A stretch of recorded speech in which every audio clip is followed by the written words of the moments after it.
Hello dear students, welcome back. आज हम लोग पढ़ने जा रहे हैं क्लास 12 केमिस्ट्री का चैप्टर नंबर 3, जिसका नाम है इलेक्ट्रोकेमिस्ट्री।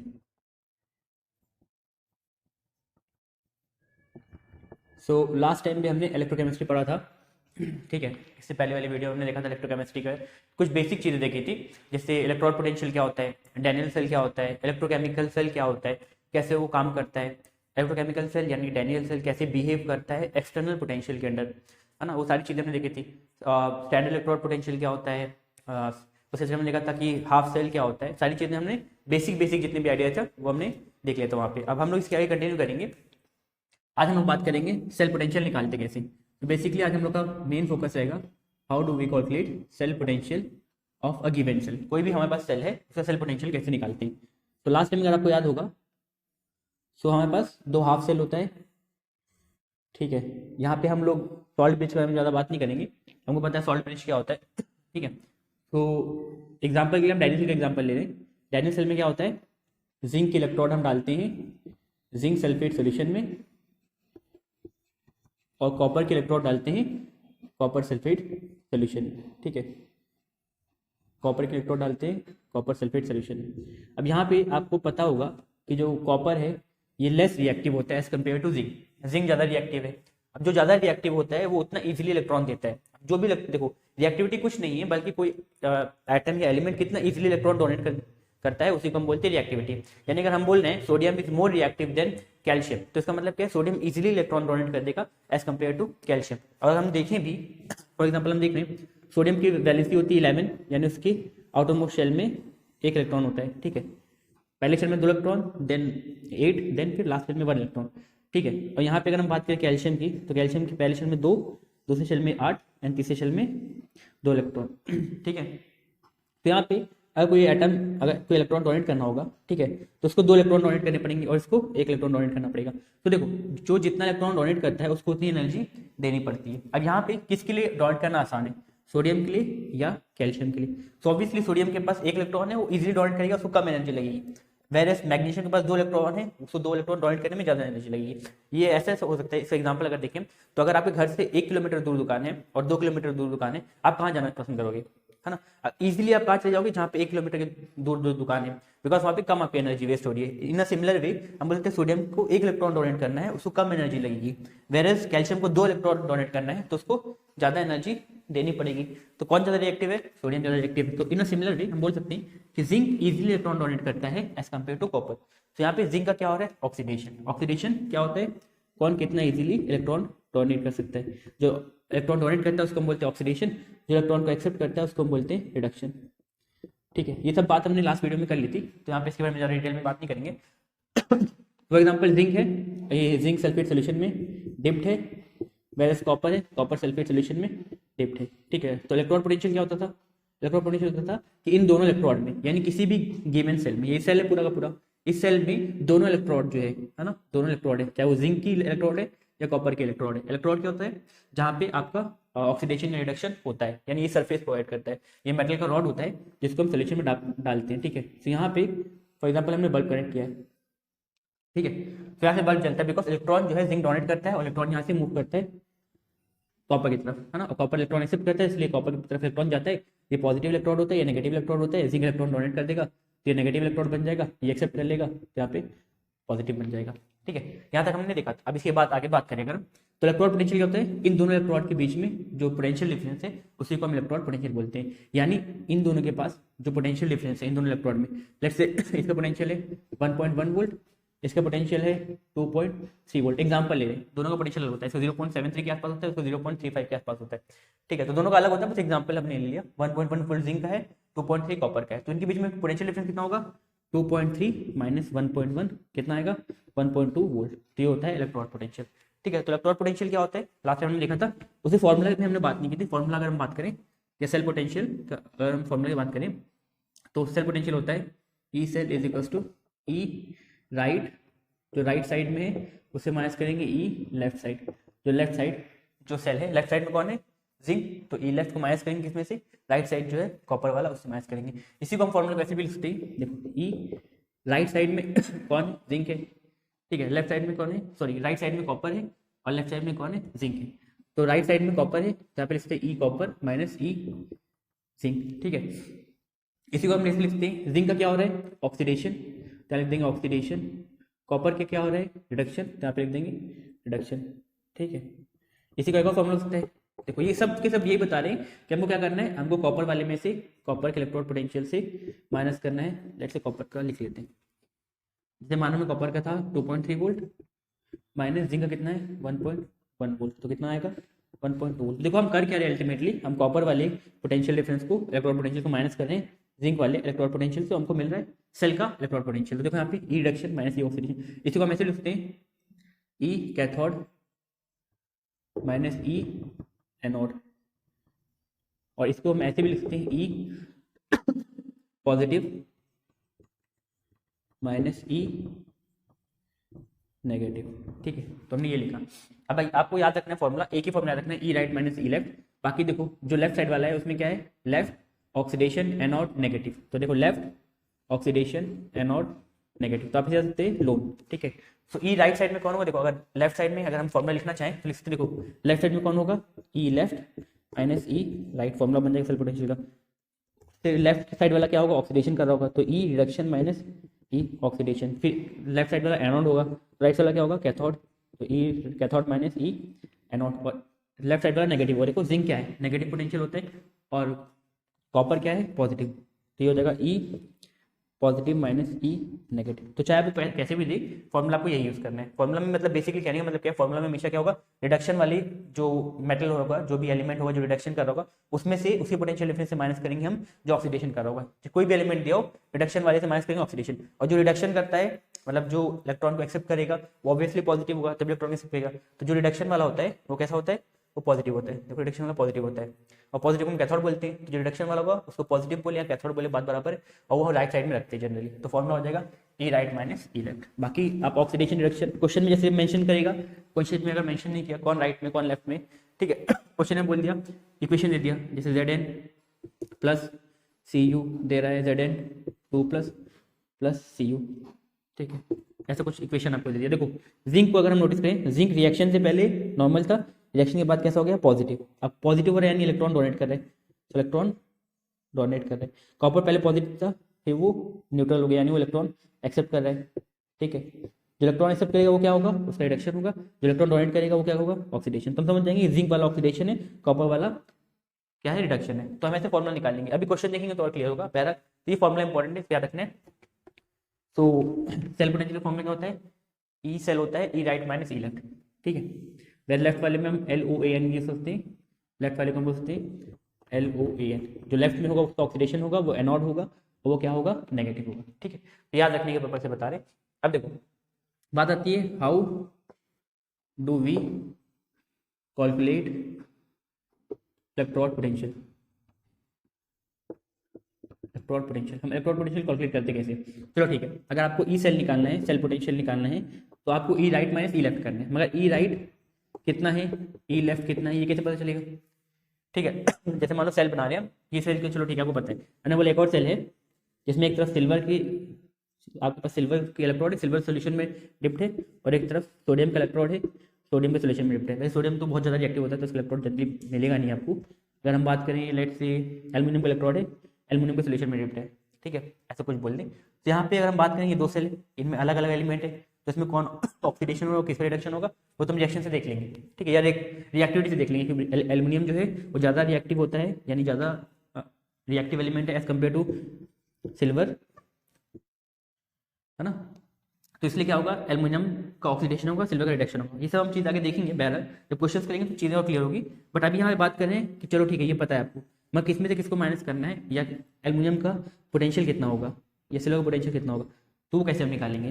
ठीक है, आपको इतना पता है कि एल्यूमिनियम जो है ज़्यादा रिएक्टिव है तो इलेक्ट्रॉन देगा, सिल्वर का में रिएक्टिव इलेक्ट्रॉन एक्सेप्ट करेगा। मगर इसका पोटेंशियल कैसे, अगर हमको निकालना है ई सेल, तो ई सेल का फॉर्मूला ई राइट माइनस ई लेफ्ट। तो ई राइट जो है यानी राइट में कौन है सिल्वर, सिल्वर का कितना इलेक्ट्रॉन पोटेंशियल है, एल्यूमिनियम का कितना इलेक्ट्रॉन पोटेंशियल है, ये कैसे पता चलेगा।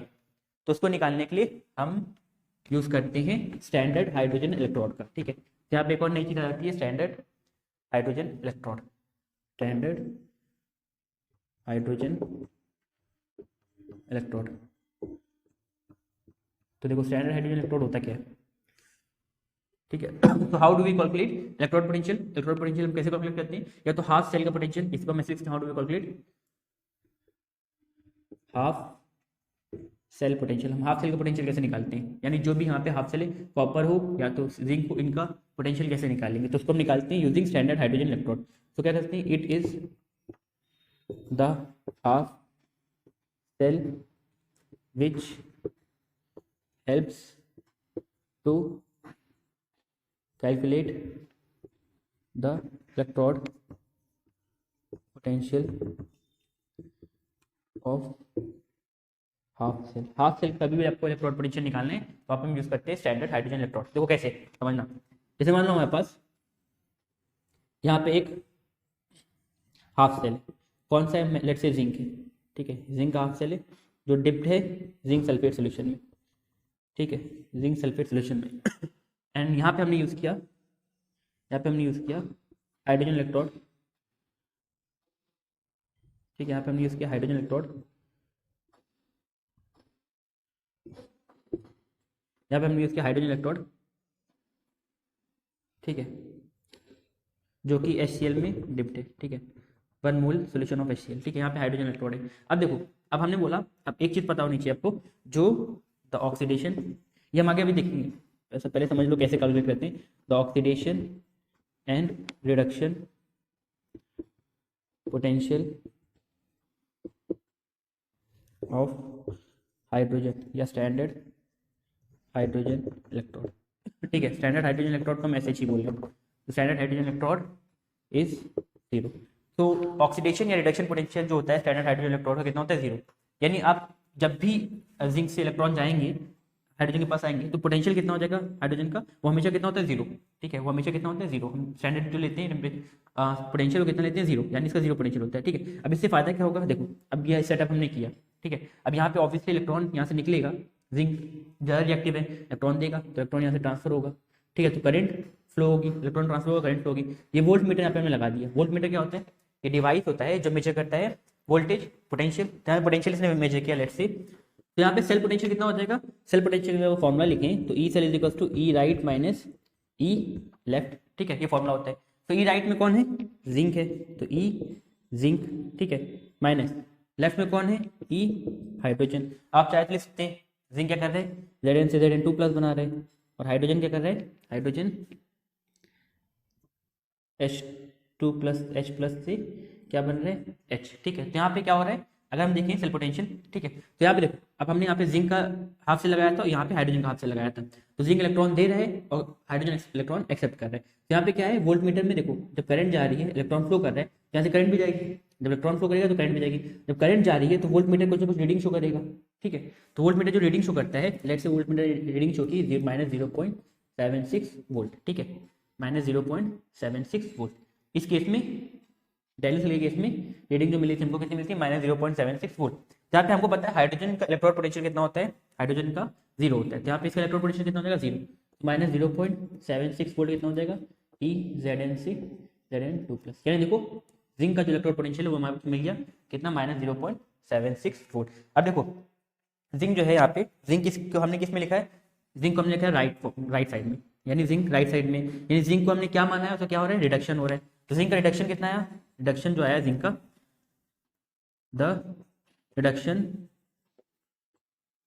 Potential of zinc is -0.76 volt, ठीक है, यानी जिंक का जो रिडक्शन पोटेंशियल कितना है, नेगेटिव आ रहा है। जिंक का रिडक्शन पोटेंशियल नेगेटिव आ रहा है, इसका मतलब क्या है कि जिंक जो है रिड्यूस होगा। अगर जिंक रिड्यूस कैसे होगा, जिंक होगा सॉरी Zn2+, Zn2+ से Zn जाएगा ना रिड्यूस फॉर्म में, Zn2+ से अगर हम देखें Zn2+ से अगर जिंक को Zn बनना होगा तो उसका रिडक्शन होगा। अब ये नेगेटिव आ रहा है, नेगेटिव मतलब क्या है कि जिंक जो है वो रिड्यूस नहीं होता, हाइड्रोजन जो है वो रिड्यूस होता है। हाइड्रोजन क्या होता है, H+ से H2 बन जाते हैं। यहाँ पे आप चाहो तो लिख सकते हो बैलेंस करने के लिए कि 2 हाइड्रोजन जो लेगा इलेक्ट्रॉन वो क्या बनेगा, H2+ बनेगा। रिडक्शन में क्या होता है, इलेक्ट्रॉन एक्सेप्ट करता है, और जिंक क्या करता है, इलेक्ट्रॉन डोनेट करता है। तो जिंक कभी भी इलेक्ट्रॉन एक्सेप्ट नहीं करेगा। अगर जिंक के पास Zn2+ फॉर्म में तो वो ऐसे ही स्टेबल है, जिंक क्या है, स्टेबल है Zn2 फॉर्म में, वो इलेक्ट्रॉन एक्सेप्ट करके वापस से जिंक नहीं बनाएगा। यहाँ पे देखो क्यों ऐसा हमको पता चला, बिकॉज इसका पोटेंशियल कितना आ रहा है, नेगेटिव आ रहा है। नेगेटिव आ रहा है इसका मतलब क्या है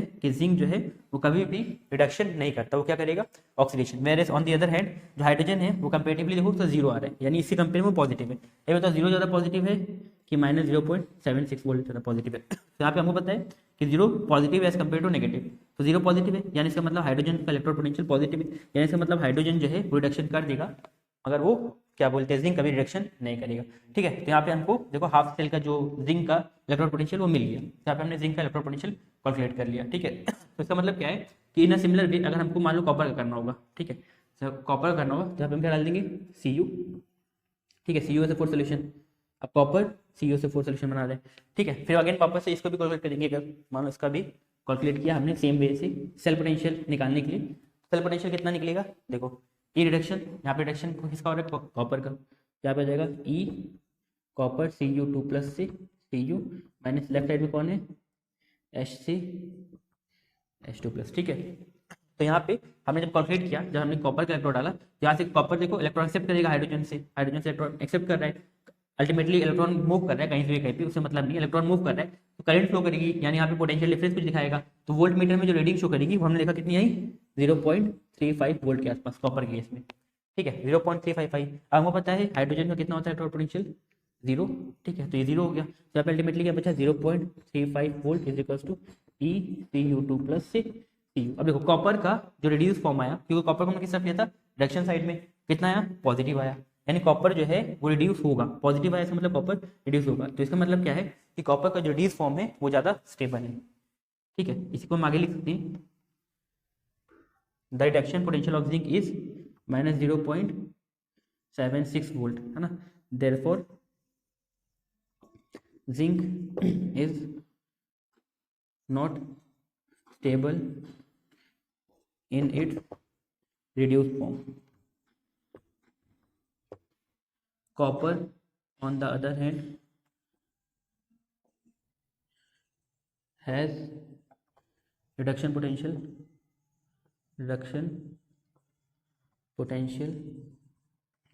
of positive 0.35 volt.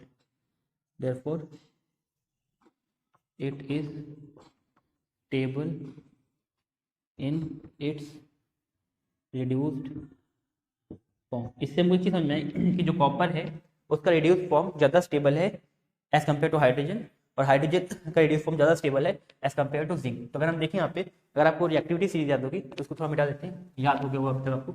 इसको अगर हम थोड़ा सा ध्यान से देखें तो देखो जो रिड्यूस फॉर्म है कॉपर का वो पॉजिटिव है। ठीक है, कॉपर रिड्यूस फॉर्म कितना है, 0.35 वोल्ट। ठीक है, हाइड्रोजन का कितना है, 0, और जिंक का कितना है, माइनस 0.76 वोल्ट, है ना।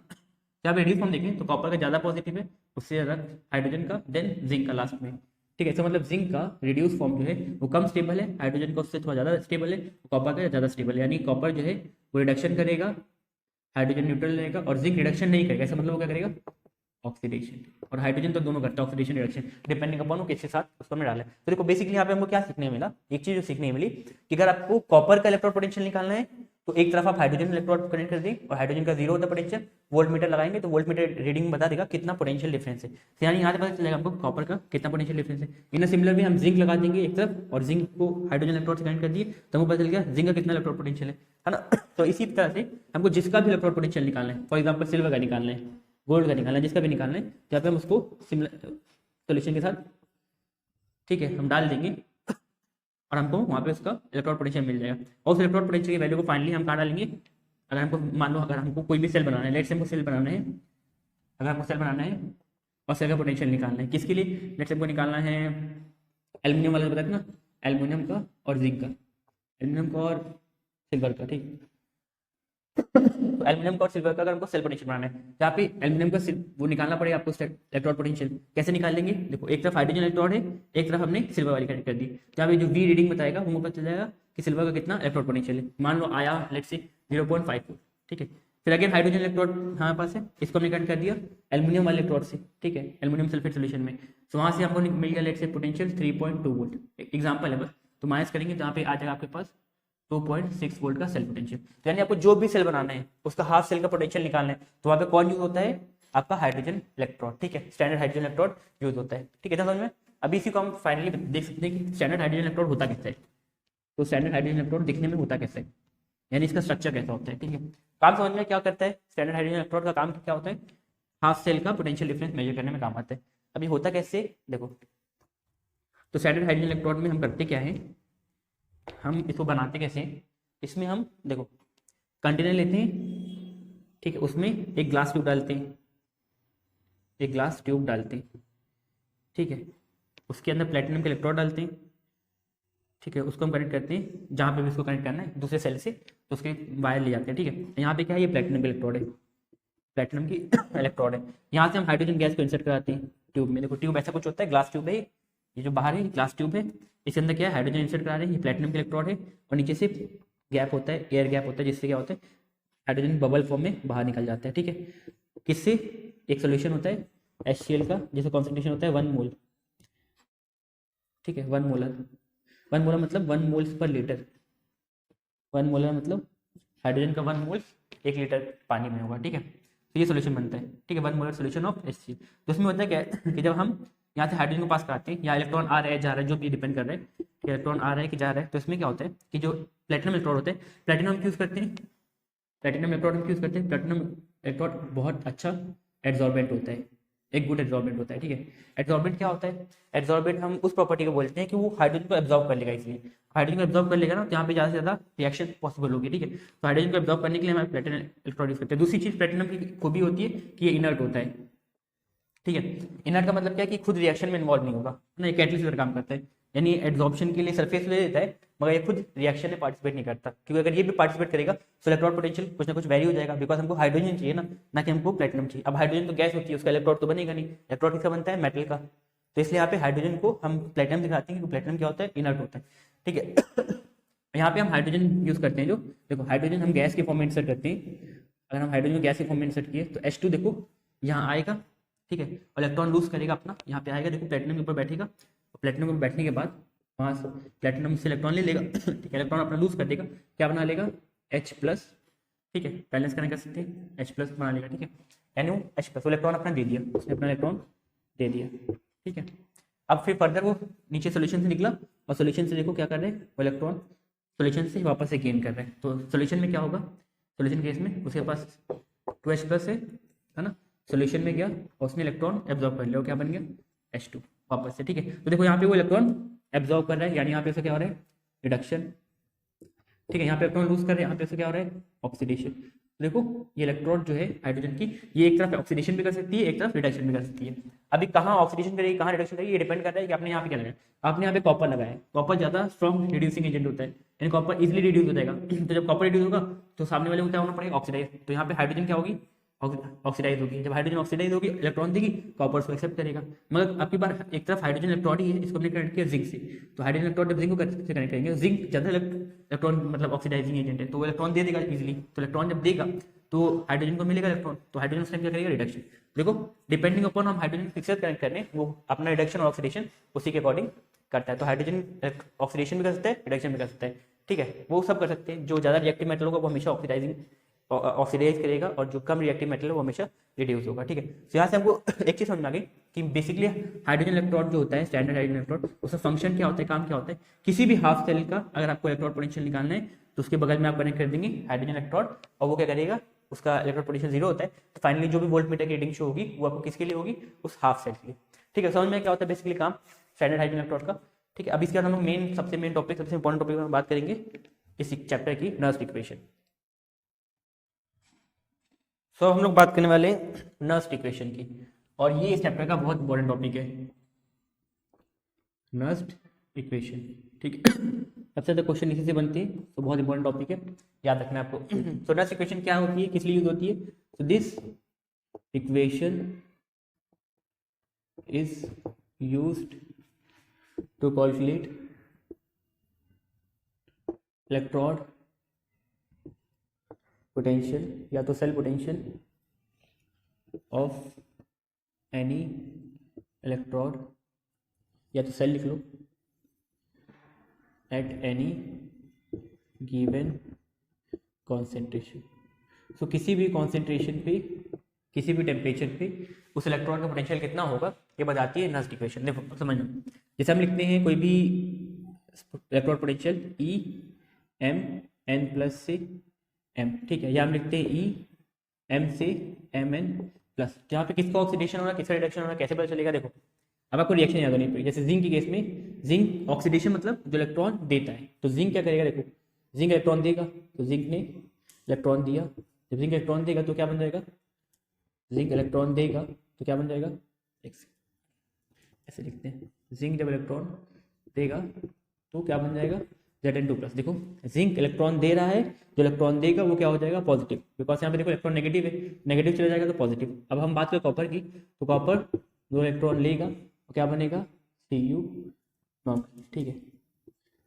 कॉपर इलेक्ट्रॉन लेता है तो क्या बनता है? न्यूट्रल, ठीक है। यहाँ पे क्या हो रहा है? रिडक्शन, यहाँ क्या हो रहा है? ऑक्सीडेशन। अब यहाँ देखो, यहाँ पे अगर हम बात करें, देखो पहले Zn नॉर्मल मेटल से पॉजिटिव, जब कोई हम लिखेंगे M से Mn+, ठीक है, M से M, देखो यहाँ क्या है? जिंक, और बाद में रिएक्शन के बाद क्या बन रहे हैं? Zn2+। तो जब मेटल से है ना Mn2+ हो जाता है, यानी Mn+ हो जाता है, ठीक है, Mn+, इस केस में 2 है तो M2+, ठीक है। तो Mn+ जब बन रहा है, कोई मेटल अपने नॉर्मल फॉर्म से पॉजिटिव जा रहा है, यानी वो इलेक्ट्रॉन दे रहा है, तो उसको क्या हो रहा है? ऑक्सीडेशन, ठीक है, यानी इसका मतलब ये क्या है? ये ऑक्सीडेशन हो रहा है, ठीक है। यहाँ देखो ये पॉजिटिव फॉर्म से जा रहा है नॉर्मल, यानी इलेक्ट्रॉन ले रहा है, तो इसका क्या हो रहा है? रिडक्शन। तो ये लिखने का तरीका है, जब Mn+/M लिखा होगा तो इसका मतलब उसका रिडक्शन हो रहा है, और जब M से Mn/ मतलब /Mn+ हो गया होगा तो उसका क्या हो रहा है? ऑक्सीडेशन। तो रिडक्शन किसका होता है? रिडक्शन मतलब रिडक्शन में क्या होता है? इलेक्ट्रॉन लेगा वो नॉर्मल हो जाएगा, ऑक्सीडेशन इलेक्ट्रॉन देगा और वो पॉजिटिव बन जाएगा। तो याद रखने का तरीका है। तो जैसे एग्जाम्पल के लिए हमको एक रिएक्शन लेते हैं, ठीक है, जैसे रिडक्शन के एग्जाम्पल लेते हैं, कोई रिएक्शन है, रिएक्शन में क्या होता है कि मेटल पॉजिटिव होता है, ठीक है, वो इलेक्ट्रॉन लेगा और क्या बन जाएगा? नॉर्मल, है ना। तो देखो यहाँ पे पॉजिटिव होता है और इलेक्ट्रॉन लेने के बाद क्या बन जाएगा? नॉर्मल, ठीक है, न्यूट्रल हो जाएगा। तो अगर हम बात करें इस रिएक्शन के लिए, तो नस्ट इक्वेशन इस रिएक्शन की क्या होती है? ई पहले क्या था? पॉजिटिव, फिर हो गया न्यूट्रल। पहले रिएक्शन से पहले क्या था, रिएक्शन के बाद क्या है? देखो रिएक्शन से पहले पॉजिटिव फिर neutral, equals to E Mn+/M nought minus 2.303 RT by NF log metal, मतलब जो प्रोडक्ट है मेटल का, बाय रिएक्टेंट में जो आयंस, ठीक है, से बन जाएगा, ठीक है। अगर यहाँ पे स्टोइकोमेट्रिक कोएफिशिएंट होता है कुछ, जैसे मान लो 2 3 कुछ भी होगा, तो यहाँ पावर्स लिख जाती है 2 3 4 जो भी, ठीक है। ये भी के लिए बता दें, बाद में याद रखना है, क्वेश्चन आएगा तो बता देंगे, ठीक है। तो ये रिएक्शन का फॉर्मूला बन जाता है, ठीक है। तो यहाँ पे अगर हम देखें जिंक या कॉपर के लिए, जैसे एग्जाम्पल ले लें कॉपर का, कॉपर में क्या होता है?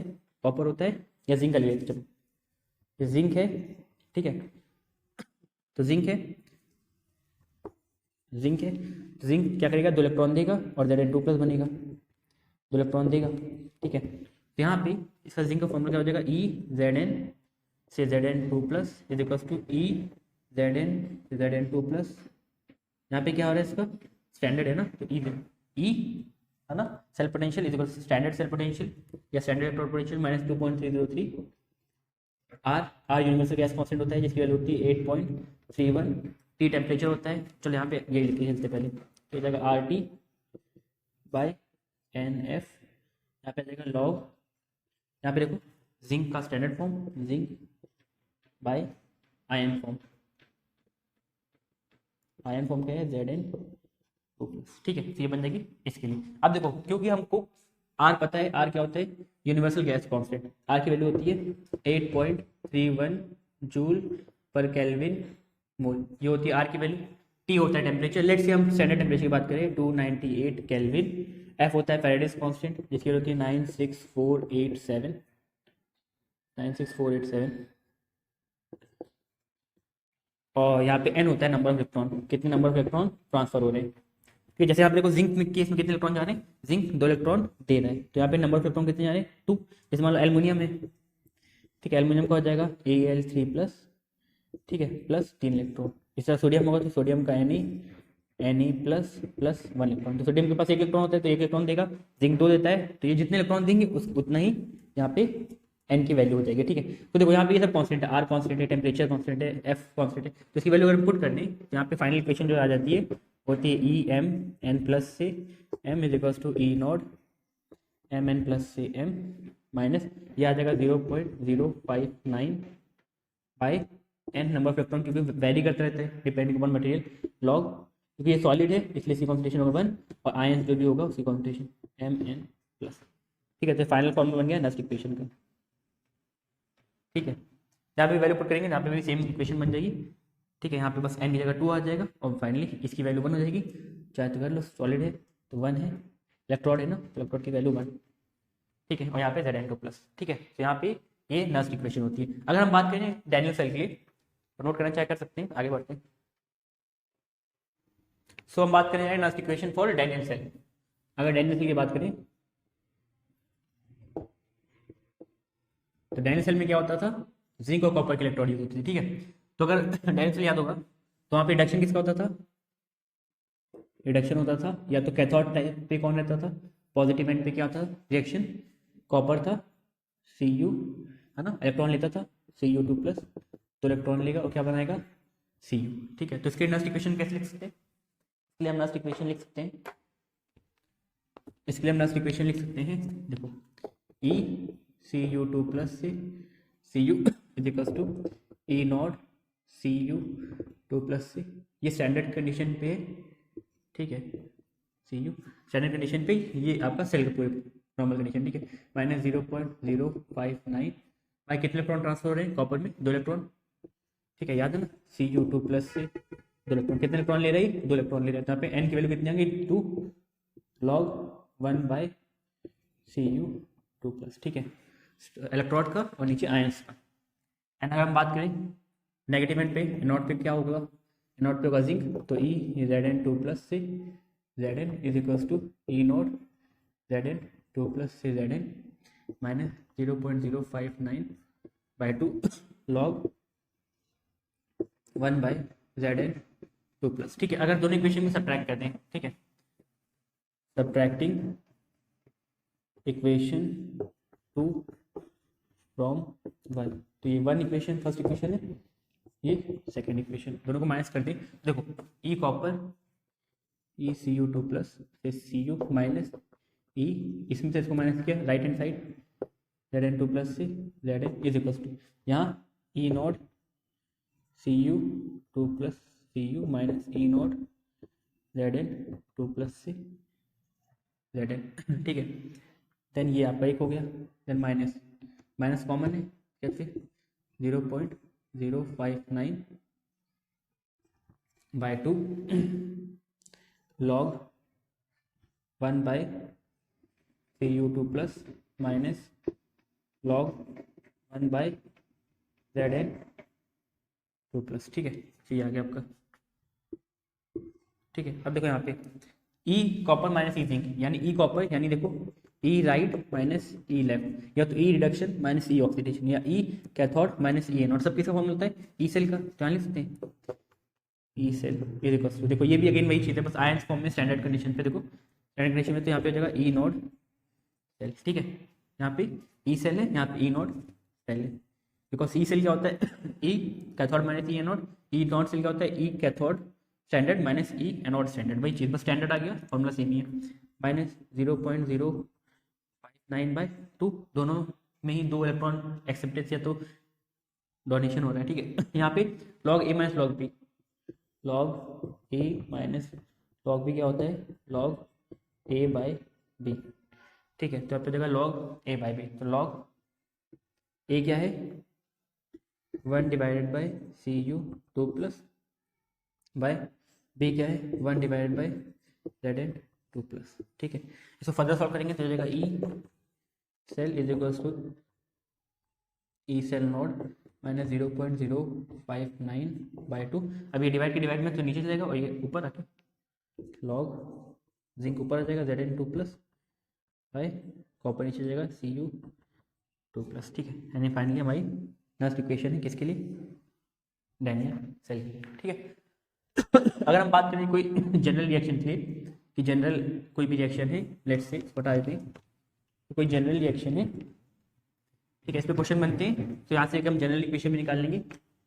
ठीक है, इसी फॉर्मूले से जनरल इक्वेशन निकाल लेंगे। तो देखो जब भी किसी का सेल पोटेंशियल पूछा है तो ई सेल का फॉर्मूला हो जाएगा E cell is equal to E cell nought minus 0.059 by N. जितने भी इलेक्ट्रॉन हैं, जैसे इस केस में 2 थे, किसी भी में कितने भी हो सकते हैं, लॉग ऊपर देखो किसका होता है, जिंक। जिंक क्या कहता है, ऑक्सीडेशन। तो ऊपर हमेशा लिखेंगे ऑक्सीडेशन, जो भी ऑक्सीडेशन आया है उसकी कॉन्सेंट्रेशन बाय नीचे जो भी रिडक्शन वाला है उसकी कॉन्सेंट्रेशन। और ये हमारा एक जनरल फॉर्मूला बन गया। अगर मान लो कोई रिएक्शन ऐसे है, कोई रिएक्शन फॉर सम रिएक्शन, कोई रिएक्शन ऐसे है कि वहाँ पे A plus B is equals to C plus D. जैसे एग्जांपल लेना चाहें तो लिख सकते हैं H2 plus let's say I, ठीक है, I2 क्या देगा 2HI। तो यहाँ पे क्या है A B है ना, C देखो A क्या है 1, तो 1H2 plus 1I2 is equals to 2HI। ठीक है, ऐसे कोई भी रिएक्शन हो सकती है। तो उस रिएक्शन के लिए क्या होगा, मतलब रेट इलेक्ट्रॉन पोटेंशियल या cell potential, E cell is equals to E cell nought minus 0.059 by N log. ऊपर होता है प्रोडक्ट क्या है सी के पावर सी डी के power D by product reacted नीचे ए के पावर ए बी के पावर बी। ठीक है, बस याद रखना थोड़ा सा कैसे क्या होता है। ठीक है, तो ऊपर मेनली हम लिखेंगे ऑक्सीडेशन वाला जितने भी कॉन्सेंट्रेशन दिया है, और नीचे रिडक्शन। बाकी जनरल फॉर्मूला देखो सबका ऐसे ही। तो अगर मान लो नहीं दिया है, कुछ और वैल्यू बोले, किसी और टेम्परेचर में पूछ रहे हैं, जहाँ पे 0.059 की जगह आ जाएगा माइनस 2.303 RT बाय NF। ठीक है, वो वैल्यू पुट करके निकाल लेना। वही किस फॉर्मूले के लिए, जब टेम्परेचर 298 केल्विन होगा। टेम्परेचर की वैल्यू चेंज करेगा तो यहाँ पे जो टेम्परेचर दिया होगा 300 400 500 केल्विन उसको रखेंगे, बाकी फॉर्मुलेस निकालेंगे। ठीक है, सो बेसिकली थोड़ा बहुत आइडिया मिल गया होगा आपको नर्स इक्वेशन के बारे में। अभी एक दो क्वेश्चन देखते हैं तो थोड़ा क्लियर होगा। ठीक है, कुछ प्रीवियस क्वेश्चन हम देखने जा रहे हैं। तो जैसे कि बोर्ड में क्वेश्चन दिख रहा है, calculate the EMF of the following cell at 25 degree Celsius. अब देखो 25 डिग्री सेल्सियस को कन्वर्ट करेंगे तो 298 केल्विन होगा। तो इसका मतलब कि ये रिएक्शन स्टैंडर्ड कंडीशन पे हो रही है। ठीक है, बोल रहे हैं रिएक्शन ये दी हुई है और आपको निकालना। अब देखो यहाँ पे किसका ऑक्सीडेशन किसका रिडक्शन हो रहा है, तो आपको रिएक्टिविटी याद ही होगी, potassium sodium magnesium calcium aluminium zinc iron lead copper mercury silver gold. बीच में हाइड्रोजन भी आता है लेट के पहले, मगर छोड़ो। ठीक है, अब इतना ही है। ठीक है, यहाँ देखो कॉपर है और सिल्वर है। कॉपर ज़्यादा रिएक्टिव है सिल्वर से, यानी कॉपर जो ज़्यादा रिएक्टिव होता है उसका क्या होता है ऑक्सीडेशन, यानी यहाँ पे कॉपर क्या होगा ऑक्सीडेशन। ठीक है, और सिल्वर क्या होगा रिडक्शन। ठीक है, तो अभी हम रिएक्शन लिखेंगे क्योंकि रिएक्शन देखो बैलेंस नहीं है, यहाँ पे प्लस चार्ज है, यहाँ पे 2 प्लस चार्ज है। बैलेंस करने के लिए कॉपर का क्या हो रहा है ऑक्सीडेशन, यानी ये इलेक्ट्रॉन देगा तो क्या बन जाएगा Cu से Cu 2 प्लस। और सिल्वर में देखो क्या हो रहा है रिडक्शन, सिल्वर में रिडक्शन हो रहा है। ठीक है, ये इलेक्ट्रॉन ले रहे हैं। ठीक है, इलेक्ट्रॉन ले रहे हैं और क्या बन रहा है सिल्वर प्लस से सिल्वर, देखो Ag प्लस से बन रहा है Ag। ठीक है, ये समझ में रिएक्शन कैसे लिखी, कॉपर इलेक्ट्रॉन दे रहा है तो ये देखो कॉपर कितना बन रहा है Cu से Cu2 प्लस, और on the other hand silver electron ले रहा है तो बन रहा है Ag से Ag प्लस। ठीक है, देखो Ag प्लस से Ag, तो इलेक्ट्रॉन लेगा, इलेक्ट्रॉन की कम रिड्यूसिंग एजेंट रिड्यूस होगा और कॉपर ऑक्सीडाइज होगा। कॉपर ऑक्सीडाइज होगा तो इलेक्ट्रॉन दे देगा और सिल्वर इलेक्ट्रॉन ले लेगा। ठीक है, अब यहाँ बैलेंस देखो, यहाँ पे 2 इलेक्ट्रॉन है। ठीक है, तो यहाँ पे सिल्वर केस में 2 इलेक्ट्रॉन होने चाहिए, तो देखो 2 प्लस हो गया, यहाँ पे 2 डाल दिया, बैलेंस हो गया। बैलेंस करने तो देखो Cu है, Cu 2 इलेक्ट्रॉन दे रहा है तभी तो Cu2 प्लस बन रहा है, 2 इलेक्ट्रॉन दे रहा है। अब सिल्वर को क्या होगा, सिल्वर को 2 इलेक्ट्रॉन लेना पड़ेगा रिएक्शन कंप्लीट करने के लिए, तो यहाँ पे सिल्वर देखो 2 इलेक्ट्रॉन लेगा, तो ये Ag प्लस था, 2 इलेक्ट्रॉन लेगा, 2 इलेक्ट्रॉन लेने के लिए यहाँ पे 2 Ag चाहिए, यहाँ पे 2 Ag, देखो बैलेंस हो गया ना। यानी Ag के केस में क्या है 2 है, सिल्वर जो है वो 2 हो जाएगा। ठीक है, उसका स्टोइकोमेट्रिक कोएफिशिएंट। तो अब हम फॉर्मूला लगा सकते हैं E cell is equals to E cell nought minus 0.059। हमने क्यों यूज़ किया, बिकॉज टेम्परेचर देखो कितना 298 केल्विन, तो वैल्यू यही आएगी अपॉन एन। कितने इलेक्ट्रॉन ट्रांसफर हो रहे हैं अभी हमने देखा था, कॉपर 2 इलेक्ट्रॉन दे रहे हैं और सिल्वर 2 इलेक्ट्रॉन ले रहे हैं। ठीक है, अपॉन लॉग ऑक्सीडेशन, किसका ऑक्सीडेशन हो रहा है कॉपर का कॉन्सेंट्रेशन देखो कितना दिया है 10 की पावर -1। रिडक्शन किसका हो रहा है सिल्वर का, जैसे कॉन्सेंट्रेशन दिया है 10 की पावर -3। अब देखो मगर यहाँ पे एक चीज़ याद रखना था, बताए थे कि जितना कॉन्सेंट्रेशन में स्टोइकोमेट्रिक कोएफिशिएंट होगा उतने पावर जाती है। देखो सिल्वर के केस में यहाँ पे क्या है, सिल्वर का कितने सिल्वर है 2, कोएफिशिएंट कितना है 2, तो यहाँ पे पावर्स की 2 हो जाएगी। अगर मान लो कॉपर के यहाँ पे 3 होता तो यहाँ पे पावर कितनी होती 3, तो जिसका जितना स्टोइकोमेट्रिक कोएफिशिएंट उसकी कॉन्सेंट्रेशन में उतनी ही पावर। ठीक है। तो यहाँ से इसको सॉल्व करेंगे तो ई सेल हो जाएगा, ई सेल नॉट क्वेश्चन में दिया है 0.46 माइनस 0.059/2 लॉग तो आते हुए करना, ठीक है। तो लॉग ए बाय बी क्या होता है, लॉग ए, ये इसको पहले सॉल्व कर लेते हैं। लॉग 10 की पावर 3 टू द 6 जाएगा 10 की पावर -1, ये -6 ऊपर जाएगा तो +6, ठीक है। तो ये हो जाएगा 0.46 माइनस 0.059/2 लॉग 10 की पावर +- -6 - 1 5 5। अब लॉग 10 की पावर 5 क्या होती है, 5, यानी 10 की पावर जितनी भी होती है, 10 की पावर 1 होता है 1, 10 की पावर 2 लॉग 10 की पावर 1 होता है 1, लॉग 10 की पावर 2 होता है 2, एंड सिमिलर में लॉग 10 की पावर 10 लॉग 10 की पावर 5 5। तो जाएगा 0.46 माइनस 0.059/2 लॉग 10 की पावर 5 कितना हो जाएगा 5, ये घटेगा 2.5। तो इसको इंटू करेंगे 2.5 यानी 25 ले लेते हैं इसको, तो 25 इंटू 59, 5 9 45, 5 4 कैरी 9 2 18, 22 क्रॉस 5 5 25, 5 2 कैरी 5 2 10 11 12, तो जाएगा 5 7 4 1। कितना पॉइंट था, 1 पॉइंट यहाँ और 3 पॉइंट यहाँ, तो यहाँ पे 4 पॉइंट 1 2 3 4, तो 0.1475 पर जाएगा 0.46 सॉरी माइनस 0.1475, ठीक है। इसको अगर हम माइनस करेंगे तो 0.4600 यानी माइनस करेंगे 0.1475, 5 या 5 7 9 2 2 5 में से 1 4 में से 3, तो 0.3125 क्या जाएगा 0.3125 वोल्ट। इसको चाहो तो आप सिंपली लिख सकते हो 0.31 वोल्ट, ठीक है। तो जगह 0.31 वोल्ट, ठीक है। तो ऐसे ही था क्वेश्चन, इस टाइप बनते एक क्वेश्चन देखते हैं तो और क्लियर होगा। इसके बाद हम लोग बात करेंगे एप्लीकेशन ऑफ नर्व्स इक्वेशन। इसमें पहला है equilibrium constant from nerves equation, यानी नर्व्स इक्वेशन की हेल्प से हम इक्विलिब्रियम कांस्टेंट निकाल सकते हैं किसी भी रिएक्शन का। इक्विलिब्रियम कांस्टेंट तो आपको याद ही होगा, लेट से कोई रिएक्शन है AA plus BB CC plus DD, ठीक है।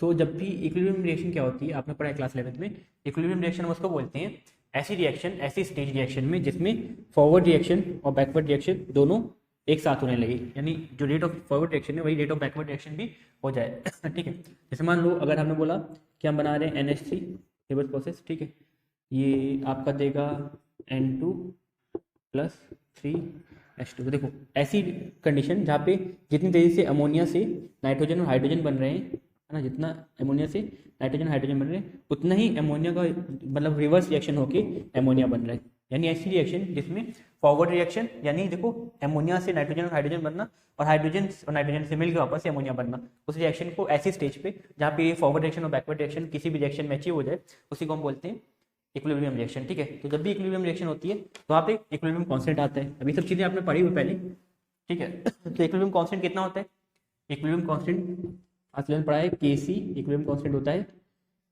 मतलब जो भी रिएक्टेंट है इस रिएक्शन में प्रोडक्ट का कॉन्सेंट्रेशन अपॉन रिएक्टेंट का कॉन्सेंट्रेशन, ठीक है। इसी को हम क्या बोलते हैं Kc इक्विलिब्रियम कांस्टेंट, ठीक है। अब इस रिएक्शन की बात करें अगर हम, तो यहाँ पे देखो नर्व्स इक्वेशन का यूज करेंगे अगर हम, यूजिंग नर्व्स इक्वेशन, ठीक है। तो इस इक्वेशन में नर्व्स इक्वेशन यूज करके क्या होगा, ई सेल जो होता है E cell nought minus 0.059/n जितना का इलेक्ट्रॉन ट्रांसफर है लॉग, है ना। जनरल रिएक्शन के बताते हैं ना क्या होता है, रिएक्टेंट की पावर अपॉन प्रोडक्ट की कॉन्सेंट्रेशन की power to the stoichiometric coefficient, यानी ये बताया था आपको कि कोई भी रिएक्शन में हम ये फॉर्मूला भी यूज कर सकते हैं नर्व्स इक्वेशन के लिए, एक जनरल फॉर्मूला निकाला था इसको भी। अब कहाँ पे C की पावर C यानी रिएक्टेंट की पावर, प्रोडक्ट की power stoichiometric coefficient bye reactant की पावर, स्टोइकियोमेट्रिक कोएफिशिएंट कितना होता है इक्विलिब्रियम कांस्टेंट। स्टोइकियोमेट्रिक कोएफिशिएंट ये होता है, जैसे मान लो अभी हमने कहा था 2NH3, तो वहाँ पे कितने NH3 अमोनिया के मॉलिक्यूल्स हैं 2, तो ये हो जाएगा स्टोइकियोमेट्रिक कोएफिशिएंट। तो जितने मॉलिक्यूल होंगे उतनी पावर लग जाएगी। क्या अगर लिख सकते हैं, देखो E cell is equals to E cell nought, अब देखो समझना, E cell nought minus 0.059 upon N log K C. अब देखो जैसे ही कोई भी कंडीशन इक्विलिब्रियम पे होगी, कोई भी कंडीशन इक्विलिब्रियम पे पहुंचेगी, तो जैसे कॉपर वाली एग्जांपल ले लेते हैं, कॉपर CO2 प्लस, हाँ copper CO2 plus Zn 2 plus plus C. तो यहाँ पे मान लो कॉपर बहुत तेजी से इलेक्ट्रॉन एक्सेप्ट कर रहा है और जिंक बहुत तेजी से इलेक्ट्रॉन डोनेट कर रहा है, ठीक है, तब तक तो ये रिएक्शन में इलेक्ट्रॉन ट्रांसफर होगा, बिजली मिलती रहेगी। मगर जैसे ही ये रिएक्शन इक्विलिब्रियम पहुंच जाएगी, वहाँ पे क्या हो जाएगा, वहाँ पे इक्विलिब्रियम सेटअप हो जाएगा, यानी फॉरवर्ड रिएक्शन और बैकवर्ड रिएक्शन दोनों बराबर हो जाएगी। तो उस टाइम ना इलेक्ट्रॉन ट्रांसफर होगा नहीं, यानी सेल का पोटेंशियल कितना हो जाएगा, 0 हो जाएगा। तो उस केस में सेल का पोटेंशियल कितना हो जाएगा, 0। तो यहाँ पे जैसे ही इक्विलिब्रियम रिएक्शन पहुंचेगी, सेल पोटेंशियल कितना हो जाएगा, 0, ठीक है। यहाँ पे चार्ट लिख सकते हो, एट इक्विलिब्रियम ई सेल कितना हो जाता है, 0, ठीक है, सेल पोटेंशियल 0 हो जाता है। यहाँ पे ये प्लस मिल जाएगा तो माइनस में ये हाँ चलो ठीक कर लेते हैं, E cell not is equals to minus 0.059 upon N log K C, है ना। अब ये प्लस में इधर आया तो माइनस में, यहाँ से माइनस और माइनस कट जाएगा, ठीक है। तो फाइनली ये सेल नॉट कितना हो जाएगा, 0.059 upon N log K C, where के सी is equilibrium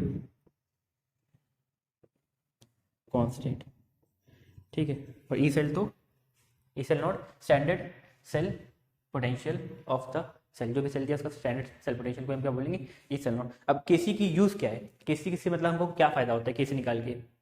so equilibrium constant निकालने से हमको मेन फायदा ये होता है कि हम किसी भी रिएक्शन की डायरेक्शन प्रेडिक्ट कर सकते हैं कि वो फॉरवर्ड होगी कि बैकवर्ड होगी, साथ साथ में कितना एक्सटेंट होगा रिएक्शन का, यानी रिएक्शन कितना आगे तक जाएगी उसको भी हम प्रेडिक्ट कर सकते हैं। और साथ साथ में हम कॉन्सेंट्रेशन भी निकाल सकते हैं किसी भी आयंस की, किसी भी प्रोडक्ट की, रिएक्टेंट की, उसके इक्विलिब्रियम स्टेज पे, ठीक है। तो इसका यूज है।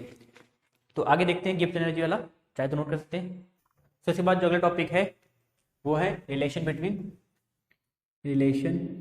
Between E cell nought and Gibbs free energy. अब गिब्स फ्री एनर्जी आपने पढ़ा था थर्मोडायनेमिक्स क्लास 11 में, नहीं आते तो बता देते हैं। गिब्स फ्री एनर्जी जो होती है ये क्या करती है, ये हेल्प करती है हमको फाइंड आउट करने में कि कोई रिएक्शन स्पॉन्टेनियस है कि नॉन स्पॉन्टेनियस है, यानी कोई रिएक्शन खुद ब खुद स्टार्ट हो जाएगी या नहीं होगी। एंड इससे एक और चीज़ हम निकाल सकते हैं कि कोई भी हमारा सेल कितना वर्क कर रहा है, कितना अमाउंट ऑफ वर्क कोई सेल कर रहा है, ठीक है। तो गिब्स एनर्जी क्या होता है, इट इज यूज्ड, या हम सिंपली लिखते हैं the amount of work done by the cell can be calculated by decrease in Gibbs free energy, यानी कोई भी सेल की कितनी गिब्स एनर्जी कम होगी, जितनी गिब्स एनर्जी रिड्यूस होगी उतने अमाउंट ऑफ वर्क वो सेल करा होगा। यानी कोई सेल कितना अमाउंट ऑफ वर्क डन किया है तो उसकी जितनी गिब्स फ्री एनर्जी रिड्यूस हुई है उतने उसने वर्क किया है। अब देखो कि कोई रिएक्शन स्पॉन्टेनियस या नॉन स्पॉन्टेनियस होती है, जैसे हमने लेट्स से एसिड को मिलाया बेस में, ठीक है, हमको मिला सॉल्ट प्लस वाटर, ठीक है। तो ये रिएक्शन खुद ब खुद होगी, हम एसिड को लेकर पानी में बेस में डालेंगे तो वो अपने आप ही सॉल्ट प्लस वाटर मिल जाएगा। ये रिएक्शन कैसी है, स्पॉन्टेनियस। तो इस रिएक्शन की जो गिब्स एनर्जी होगी वो कितनी होगी, वो आपकी आएगी 0 से बड़ी। अगर गिब्स एनर्जी किसी भी रिएक्शन की 0 से बड़ी आती है तो वो रिएक्शन कैसी होती है, नॉन स्पॉन्टेनियस, यानी वो रिएक्शन खुद ब खुद स्टार्ट नहीं होगी, वो रिएक्शन फिजिबल नहीं होगी, नॉन फिजिबल रिएक्शन, ठीक है, नॉन फिजिबल रिएक्शन। तो दोनों वर्ड यूज कर सकते हैं। डेल्टा जी अगर 0 से छोटा होगा यानी नेगेटिव होगा तब क्या होगा, ये रिएक्शन कैसी होगी, स्पॉन्टेनियस। स्पॉन्टेनियस मतलब खुद ब खुद चालू हो जाएगी, इसको हम बोल सकते हैं फिजिबल, ठीक है। अगर डेल्टा जी 0 होगा तो वो रिएक्शन कैसी होगी, एट इक्विलिब्रियम, यानी वो रिएक्शन इक्विलिब्रियम पे होगी, ठीक है। अब देखो जैसे ये रिएक्शन है और ये रिएक्शन है, लेट्स से 3NH3 या 2NH3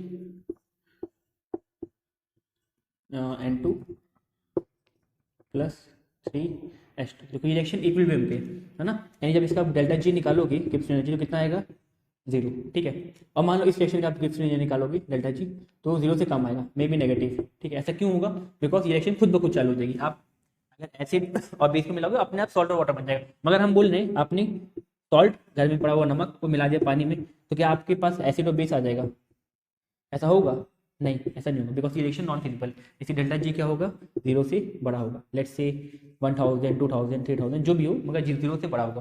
तो जिस भी रिएक्शन का गिब्स फ्री एनर्जी बड़ा होता है, मतलब 0 से, तो रिएक्शन कैसी होती है, वो रिएक्शन होती है नॉन स्पॉन्टेनियस, मतलब वो रिएक्शन नहीं होती खुद ब खुद। किसी का भी गिब्स एनर्जी 0 से कम होगा तो वो रिएक्शन खुद ब खुद हो जाएगी, और जिसका गिब्स एनर्जी 0 होगा वो रिएक्शन कैसी होगी, इक्विलिब्रियम पे होगी। अब क्वेश्चन आता है, चलो ठीक है, गिब्स एनर्जी पॉजिटिव नेगेटिव जो भी होगा उससे हम निकाल सकते हैं कि वो रिएक्शन फिजिबल है कि नहीं है, यानी वो रिएक्शन खुद ब खुद होगी कि नहीं होगी। मैं क्वेश्चन आते हैं निकालें कैसे, तो इसको निकालने के लिए फॉर्मूला है 3 delta G is equals to minus N F E cell, ठीक है। E cell is standard, sorry cell potential, F is Faraday's constant जिसकी वैल्यू होती है 96487, और N is number of electron जो कि ट्रांसफर हो रहा है इस रिएक्शन में। Delta G standard Gibbs energy जो होती है minus N F E cell nought, यानी स्टैंडर्ड कंडीशन में जब कॉन्सेंट्रेशन 1 मोल हो, टेम्परेचर स्टैंडर्ड हो, तब अगर हम गिब्स एनर्जी निकालें तो हम बोले स्टैंडर्ड गिब्स एनर्जी, ठीक है। अगर हम बात करें डेल्टा जी का लास्ट फॉर्मूला की, तो वो होता है minus R T L N K C, यानी इक्विलिब्रियम कांस्टेंट आपको पता हो और आपको गिब्स एनर्जी निकालना हो तो आप ये फॉर्मूला यूज कर सकते हैं। आर इज गैस कांस्टेंट जिसकी वैल्यू होती है 8.31 जूल केल्विन मोल, ठीक है। इसके बाद फिर यहाँ पे के सी होता है इक्विलिब्रियम कांस्टेंट, और टी होता है टेम्परेचर, यहाँ एफ फैराडेज कांस्टेंट, और एन नंबर ऑफ इलेक्ट्रॉन। तो ये 3 फॉर्मूला का यूज करके हम गिब्स फ्री एनर्जी निकाल सकते हैं, ठीक है। तो क्या होता है गिब्स फ्री एनर्जी, ये हमारी एक क्वांटिटी होती है जो हमको बताती है कि कोई भी रिएक्शन फिजिबल है कि नहीं, खुद ब खुद होगी या नहीं होगी। इवन ये हमको ये बताता है कि कितना अमाउंट ऑफ वर्क सेल कर रहा है, यानी सेल कितना वर्क डन हमको दे सकता है, यानी सेल हमको कितना हमारे सेल फायदेमंद है या नुकसान है, यानी सेल को, अगर सेल को हम बनाएंगे तो क्या ये अच्छा होगा या उतना मतलब नहीं कर पाएगा रिक्वायरमेंट पूरा, ठीक है। तो उसको हम किसकी हेल्प निकाल सकते हैं, गिब्स फ्री एनर्जी, ठीक है। तो क्वेश्चन देखते हैं, जिससे कॉन्सेप्ट क्लियर होगा, तो चाहे तो नोट कर सकते हैं। तो जैसे ये क्वेश्चन आपको दिख रहा है बोर्ड पे, for Daniell cell E cell not is equals to 1.1 volt, find Gibbs free energy if Faraday's constant is 96500 coulomb per mole. ये क्वेश्चन आया सीबीएसई 2013 और दिल्ली 2013 में, ठीक है। तो देखिए अगर क्वेश्चन हमको पता है गिब्स फ्री एनर्जी निकालने का formula delta G is equals to minus N F E cell nought या ई सेल, ठीक है। अगर यहाँ पर गिब्स फ्री एनर्जी स्टैंडर्ड दिया तो ई सेल नॉट यूज कर सकते हैं, ठीक है।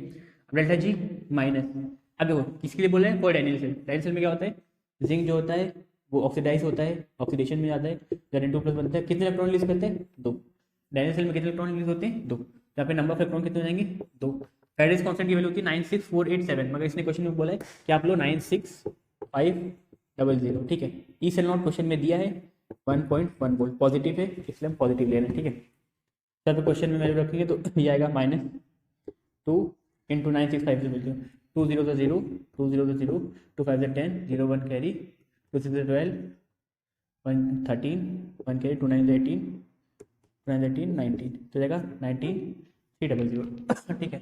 0 0 10 11 12 13 3 बन गए, हाँ सही 19 इंटू 1.1 वोल्ट। यहाँ से एक 0 हटा देते हैं, यहाँ पे ये 11 बन जाएगा, ठीक है। और यूनिट हो जाएगी कूलम, इसकी यूनिट कितनी है, कूलम पर मोल, और इसकी यूनिट वोल्ट। अब कूलम इंटू वोल्ट क्या होता है, वर्क डन जूल, तो जाएगा देखो इसको अगर हम मल्टीप्लाई करें 19300 क्रॉस 00391, तो ये हो जाएगा 0 0 3 9 2 1 कैरी 19 11 1 2 1 कैरी 2 1 2 300। अब कूलम इंटू वोल्ट होता है जूल, कूलम इंटू वोल्ट होता है जूल अपॉन मोल, ठीक है। यहाँ से अगर इसको हम चाहें तो और कर सकते हैं 1 2 3, इसको लिख सकते हैं 212.3 × 10⁻³ जूल पर मोल, ठीक है। देखो यहाँ से 3 डिजिट शिफ्ट कर दिए। अब 10⁻³ कितना होता है, 1000 कितना होता है, किलो, तो हो जाएगा 10⁻³ होता है किलो, तो हो जाएगा किलो जूल पर मोल। वैसे क्वेश्चन में आप यहाँ तक करके भी छोड़ देते तो भी आपका आंसर सही था, मगर ठीक है ये फाइनल आंसर जो आपको दिया है, ठीक है। आंसर शीट में जो दिया है फाइनल आंसर यही दिया है, तो इसलिए मैं यहाँ तक कर दिया, ठीक है। तो इस टाइप का क्वेश्चन बनते हैं, इस टाइप का टॉपिक आता है, ठीक है। तो यहाँ पे बेसिकली आपका नस्ट इक्वेशन और इलेक्ट्रोकेमिकल सेल के बारे में जितनी भी बेसिक चीजें थी वो खत्म हो जाती है। कुछ क्वेश्चन है बुक में, आपको बहुत सारे क्वेश्चन से रिपीट होते हैं, चाहे वो डैनियल सेल के क्वेश्चन हो, चाहे इक्विलिब्रियम कांस्टेंट के क्वेश्चन हो, चाहे वो नस्ट इक्वेशन के क्वेश्चन हो, या वो सिंपल क्वेश्चन हो, ठीक है। तो इससे क्वेश्चन बहुत पूछे जाते हैं। इसके बाद जो अगला टॉपिक है इंपॉर्टेंट, वो है आपका कनेक्टिविटी वगैरह, molar connectivity, limiting molar connectivity, जितनी भी चीज़ें उसको हम लोग नेक्स्ट वीडियो में पढ़ेंगे। देन फिर इलेक्ट्रोलाइटिक सेल पढ़ के चैप्टर खत्म करेंगे, ठीक है। तो आज की बस रखते हैं, thank you and have a wonderful day.